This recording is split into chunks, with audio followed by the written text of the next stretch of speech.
हाय। अगला lecture material editor पर है। मेरा चैनल सब्सक्राइब कर दीजिए आप। और इसमें मैं आपको दिखाऊंगा इन मटेरियल्स के बारे में जो कि जनरल में आते हैं। वो जनरल वाले मटेरियल मैं आपको दिखा देता हूँ। एक स्फीयर बना लेता हूँ यहाँ पर, और इसमें अगर देखा जाए तो कौन सा मटेरियल पहले आएगा। इसमें बिटमैप से तो इमेज चढ़ जाती है, आ जाती है ऑब्जेक्ट के ऊपर। और ये सेल्यूलर सेल्यूलर दिखा देता हूँ। बाकी ये तो ये काम के नहीं है। बाकी ये सेल्यूलर दिखा देता हूँ मैं। सेल्यूलर कुछ इस टाइप का होता है, इस टाइप का। और अगर इसको रेंडर करके देखेंगे तो इस टाइप से ये दिखाई देगा। और ये 3 कलर इसमें दिए हुए हैं और तीनों कलर इसमें मिक्स हैं, वाइट, ग्रे और ब्लैक। अगर ब्लैक की जगह मैं ब्लू ले लेता हूँ तो ये जहाँ जहाँ भी कंप्लीट ब्लैक होगा वहाँ पर ये ब्लू दिखाएगा, कुछ इस तरीके से। और ग्रे की जगह भी कलर अगर मैं रेड ले लेता हूँ तो ये जहाँ जहाँ पर ग्रे होगा वहाँ पर ये रेड कलर दिखाएगा, इस तरीके से। और वाइट की जगह अगर मैं येलो ले लेता हूँ तो ये कुछ इस तरीके का बन जाएगा। कुछ भी टेक्सचरिंग आपको करना है, जैसे कि फ्लोर के ऊपर या फिर कोई फ्लावर पॉट है उसके ऊपर आपको ये इसमें का कुछ डिज़ाइन डालना है तो आप ये डाल सकते हैं। और इसमें मैप भी हैं, 3 मैप दिए हुए हैं, यानी कि मैप आप चढ़ा सकते हैं। और मैप कैसे चढ़ा सकते हैं वो मैं दिखा के हटा देता हूँ आपको। येलो की जगह पर मैं कोई इमेज ले रहा हूँ, यहाँ पर क्लिक करता हूँ और बिटमैप में जाता हूँ। बिटमैप में बैकग्राउंड का फोल्डर है मेरे पास।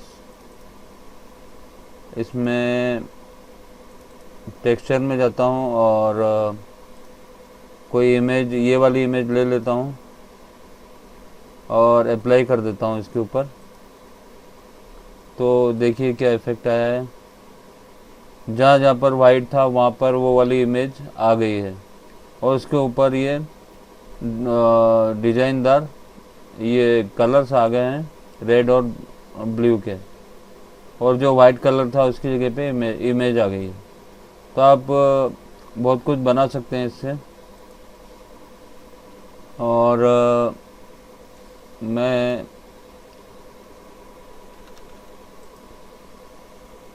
और दिखा देता हूँ और भी चीज़ें। ये होता है गो टू पेरेंट में, यानी कि बैक आने के लिए।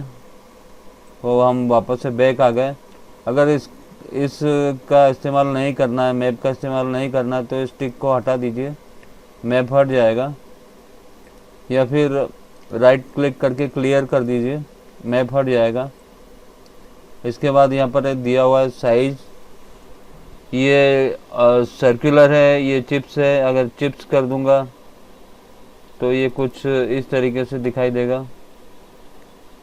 ये सर्कुलर था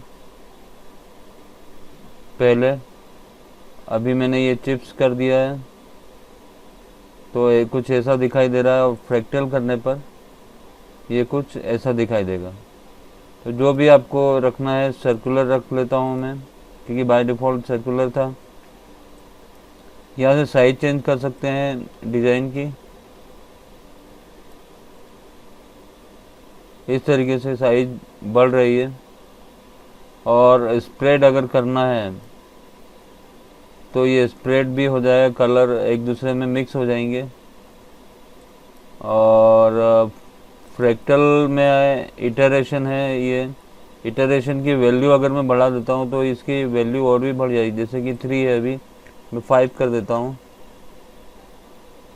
तो और भी ये कलर ज़्यादा डार्क हो गए हैं। फ्रैक्टल हटा देता हूँ मैं। और ये बम्प स्मूदिंग है 0.1, ये इसका फ़र्क ज़्यादा नहीं पड़ेगा, 0.5 कर देता हूँ। तो क्योंकि बम्प हमने यूज ही नहीं किया है इसमें, इसके लिए। और थ्रेशोल्ड है ये, अगर इसको बढ़ाते हैं तो ये प्लेन कर देगा, पूरे को 0 कर देता हूँ मैं। और मिड वाला है जो, इसको भी मैं पूरा फुल करके बढ़ा देता हूँ, तो कुछ इस तरीके से दिखता है ये। 0.5 था।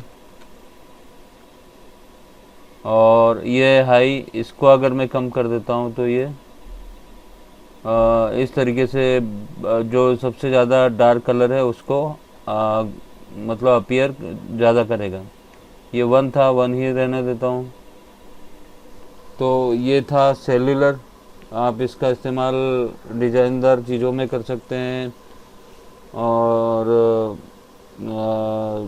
बैकग्राउंड बनाने में कर सकते हैं, बहुत सारी जगहों पर इसका उपयोग कर सकते हैं। और ये बाय डिफ़ॉल्ट टाइलिंग वगैरह ये सभी में आएगा, टाइलिंग 1 2 3 सभी में आएगा ये। अगर टाइलिंग में बढ़ाता हूँ, यहाँ से 3 कर देता हूँ, यहाँ पर भी 3 कर देता हूँ, यहाँ पर भी 3 कर देता हूँ, तो देखिए ये 3 करने से ये और छोटा हो गया है, डिज़ाइन और छोटी हो गई हैं।